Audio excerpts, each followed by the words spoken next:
Votre invité à présent dans la grande interview en direct sur Boursorama, c'est Bertrand Piccard. Bonjour, Bonjour David Jaco, vous allez bien?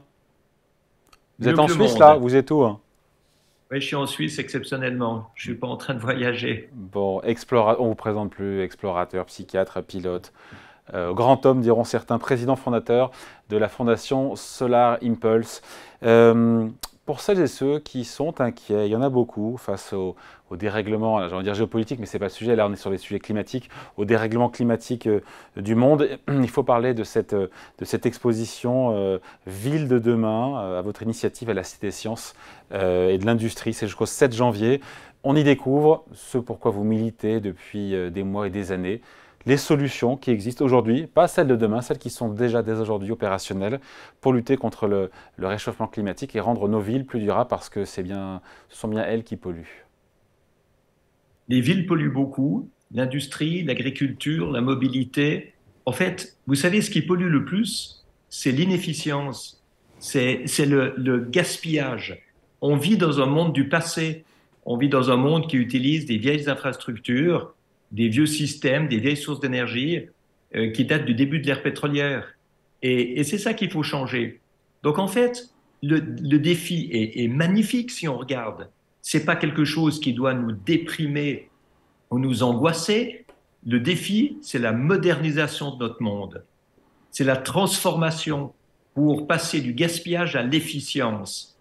Et la bonne nouvelle, c'est qu'il y a toutes les solutions qui sont disponibles aujourd'hui pour pouvoir le faire. Donc une exposition comme celle de la ville de demain à la Cité des Sciences, c'est pour donner de l'espoir, mais pas de l'espoir naïf. Il faut donner de l'espoir en montrant que l'action est possible et il faut engager les gens pour utiliser ces solutions à tous les niveaux, individuels, citadins, industriels, politiques, de manière à vraiment avoir un résultat. Et on peut le faire. Quelles sont les solutions? Il y en a une centaine qui sont exposées. Pour vous, qui sont les plus efficientes, qui vous tiennent le plus à cœur, qui méritent d'être utilisées à grande échelle pour justement éviter que la planète se réchauffe trop et qu'elle soit invivable? Alors, il y a beaucoup qui tournent autour, par exemple, de la gestion des déchets, où on peut transformer tous les déchets non recyclables d'une ville en pierre de construction ou en gravier. Je trouve très intéressant parce que ça permettrait de fermer les décharges publiques. Il y a une autre chose que je trouve fondamentale, c'est de montrer que dans les villes, on peut mettre de la géothermie avec des pompes à chaleur. Et cette géothermie, c'est pas seulement par des sondes géothermiques, ça peut être en mettant des plaques de captation de chaleur dans les parkings souterrains, dans les tunnels des métros, dans les conduites des égouts, etc. Parce que toute cette énergie est perdue. C'est la même chose que la chaleur dans les cheminées d'usines qui est perdue, la chaleur des data centers qui est perdue. Tout ça, on peut l'utiliser. Évidemment, le remplacement de toutes les ampoules à incandescence ou les ampoules habituelles par des LED. Vous savez que la France utilise encore à peu près pour sa moitié des vieilles ampoules. Si on mettait du LED partout, aussi dans l'éclairage public, ce qui n'est pas du tout le cas aujourd'hui, eh bien, on pourrait dégager assez d'électricité économisée pour charger 7 millions de voitures électriques chaque jour. C'est quand même fou. Et puis, dans toute la construction, on construit avec beaucoup trop de béton parce que on utilise des armatures en acier et on pourrait très bien utiliser des agrafes métalliques mélangées au béton pour économiser sur l'acier, pour économiser sur le béton. Et puis on commence à avoir des ciments qui sont déjà partiellement décarbonés. Et puis on a des systèmes qui peuvent charger les voitures électriques, une centaine de voitures en même temps. Ça, c'est Schneider Electric qui fait ça. Une centaine de voitures électriques sans avoir besoin d'upgrader le réseau électrique. Mais tout ça, c'est pas suffisamment connu, c'est pas suffisamment utilisé, et c'est vraiment le message qu'on veut passer avec la Fondation Solar Impulse, cette exposition. Ouais. À usage des particuliers aussi, il y a une volonté politique, il y a tout un chacun. D'ailleurs, quelles sont les solutions pour nous, tout un chacun? Parce que là, c'est souvent des solutions pour les industriels, pour les collectivités. Qu'est-ce qu'il y a pour tout un chacun, encore une fois, qui veut euh, aussi être vertueux au quotidien? Bon, il y a énormément dans les choix de consommation. On achète beaucoup trop de choses qui viennent de loin et qui polluent par le transport. On continue à acheter des produits qui viennent de zones déforestées. C'est inacceptable. Alors on critique la déforestation et on continue à acheter et à consommer les produits. On achète des poissons qui viennent de pêche illégale. Toutes ces choses-là, ça doit changer. Et puis, c'est clair que on ne nous apprend pas à respecter les ressources. La nourriture, il y a entre un tiers et la moitié de la nourriture qui est perdue entre le début de la production et la fin de la consommation. Mais les gens, ils participent à ce gâchis et ils se disent, ouais, c'est juste une pomme, c'est rien du tout, une patate. Mais en fait, pour cultiver, il faut des engrais, il faut des pesticides. Tout ça, c'est fabriqué de manière industrielle. Tout est transporté. Il y a une mécanisation. Donc, quand vous jetez de la nourriture, vous perdez de l'énergie. Vous utilisez beaucoup trop de terrain agricole simplement parce que une grande partie est gaspillée. Donc, toutes ces choses-là, je dirais, c'est des prises de conscience importantes à faire au niveau de la population, mais il faut arrêter de culpabiliser la population parce que même ceux qui veulent faire mieux, ils ont de la peine à faire mieux si on ne met pas sur le marché tout ce qui permet de faire mieux. Et nous, notre cible, plus que les consommateurs, c'est les pouvoirs publics, c'est Ah, les ça c'est entreprises. intéressant. Alors qu'est-ce qu'on fait justement, Bertrand Piccard, pour implémenter à grande échelle ces solutions dans nos villes? Parce qu'on se dit que c'est du ressort du politique, des maires, et vous imaginez, vous êtes allé toquer à leur porte, alors pas tous les maires, mais je pense aux régions. Vous avez le sentiment que on n'en fait pas Oui. assez? Alors, il y a beaucoup de régions où on n'en fait pas assez. Nous, on travaille avec la région Île-de-France et avec la région Grand Est. Et on expérimente des implémentations de solutions qui peuvent ensuite être mises à grande échelle. On réunit des acheteurs privés et publics avec des innovateurs qui fournissent des solutions. Tout ça pour accélérer. Et puis, on a fait à l'échelle française, et puis on le fait maintenant à l'échelle suisse et bientôt européenne, un prêt à voter. C'est des recommandations législatives pour pouvoir débloquer l'avènement de ces solutions sur le marché. Parce que beaucoup de ces solutions sont bloquées par des vieux règlements, par des vieilles lois qui étaient peut-être valables il y a 20 ans, mais qui ne le sont plus maintenant, qu'il y a une évolution technique.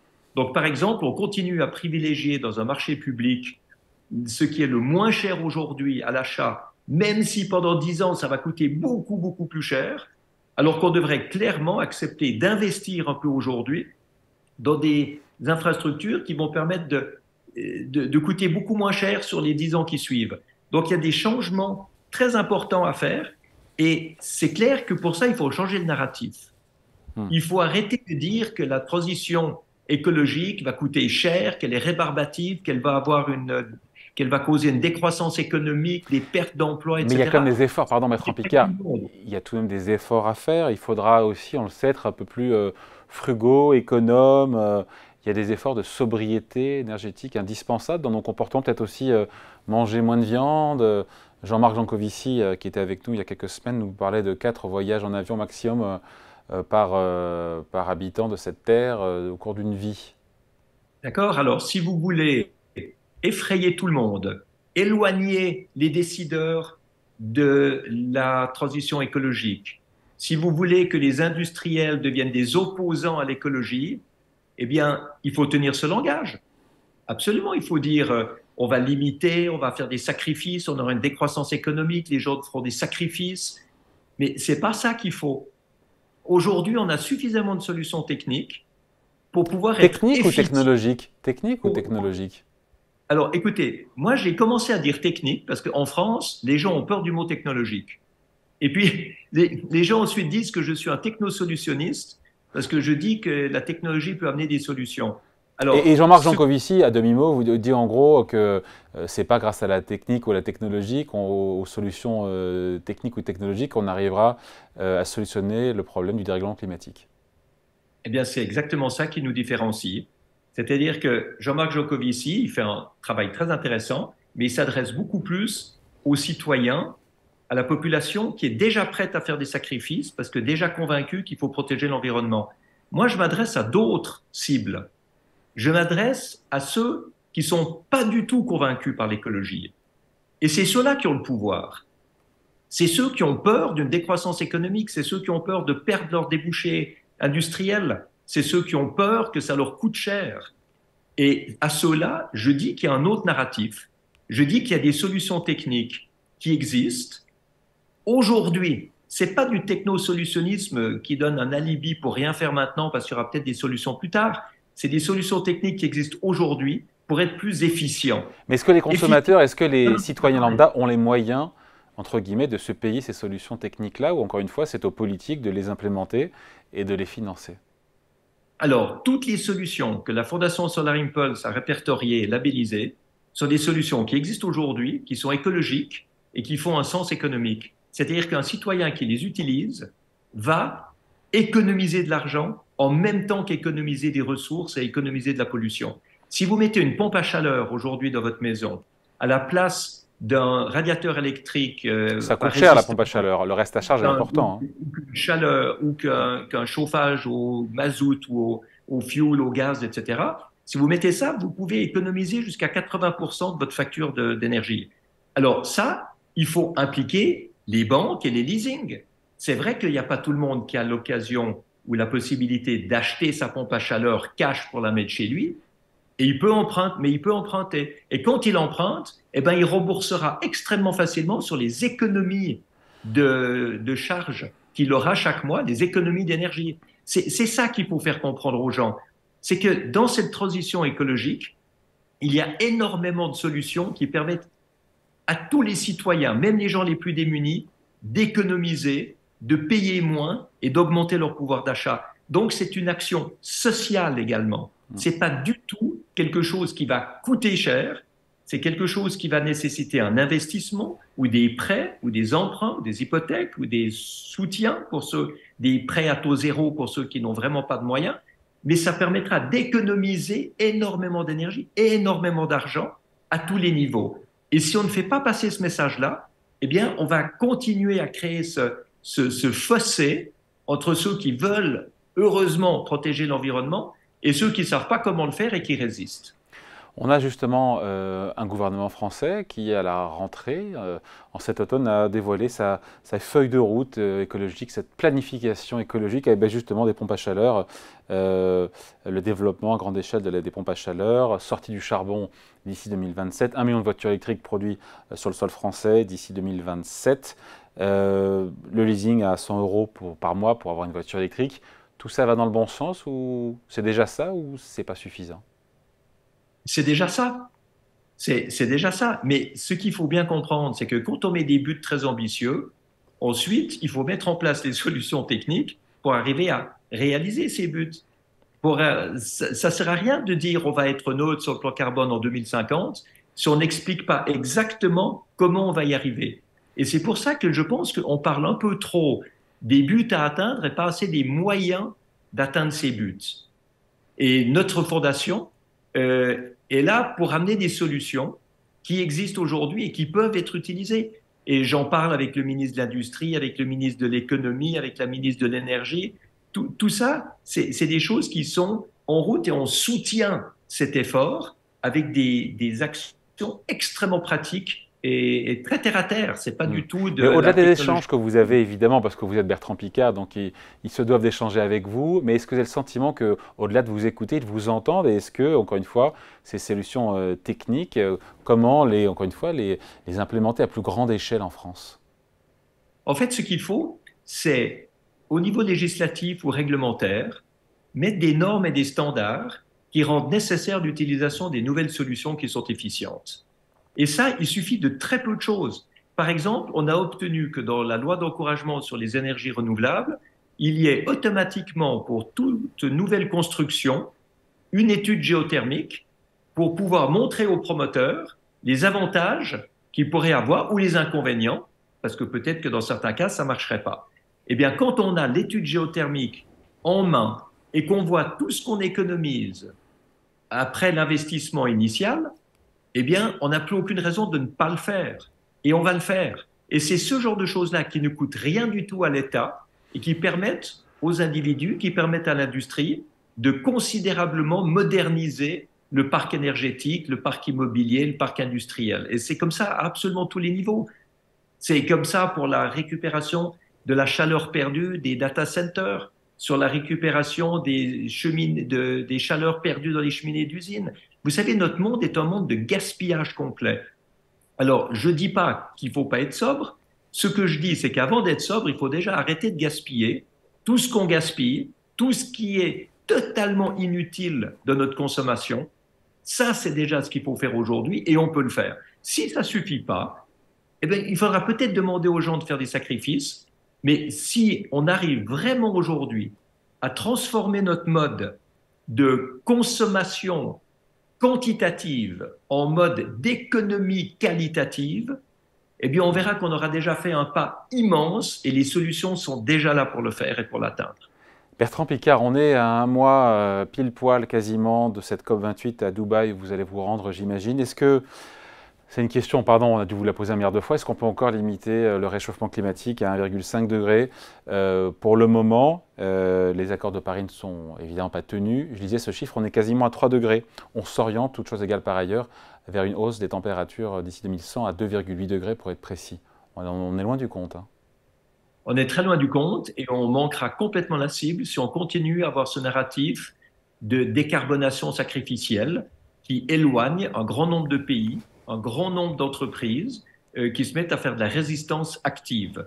Ce que j'ai convenu avec le président de la COP28, Sultan Al-Jaber, c'est de parler maintenant de ce nouveau narratif, d'un narratif qui permet aux climato-sceptiques, aux plus réticents à l'action climatique, de voir quel est leur avantage et de voir quelles sont les nouvelles opportunités industrielles, quelles sont les nouvelles opportunités de création d'emplois, quels sont les nouveaux débouchés, quels sont les nouveaux trends, les nouvelles tendances techniques qui doivent pouvoir maintenant être produites au niveau industriel et utilisées au niveau industriel. Donc c'est là-dessus que je vais travailler pendant toute cette COP.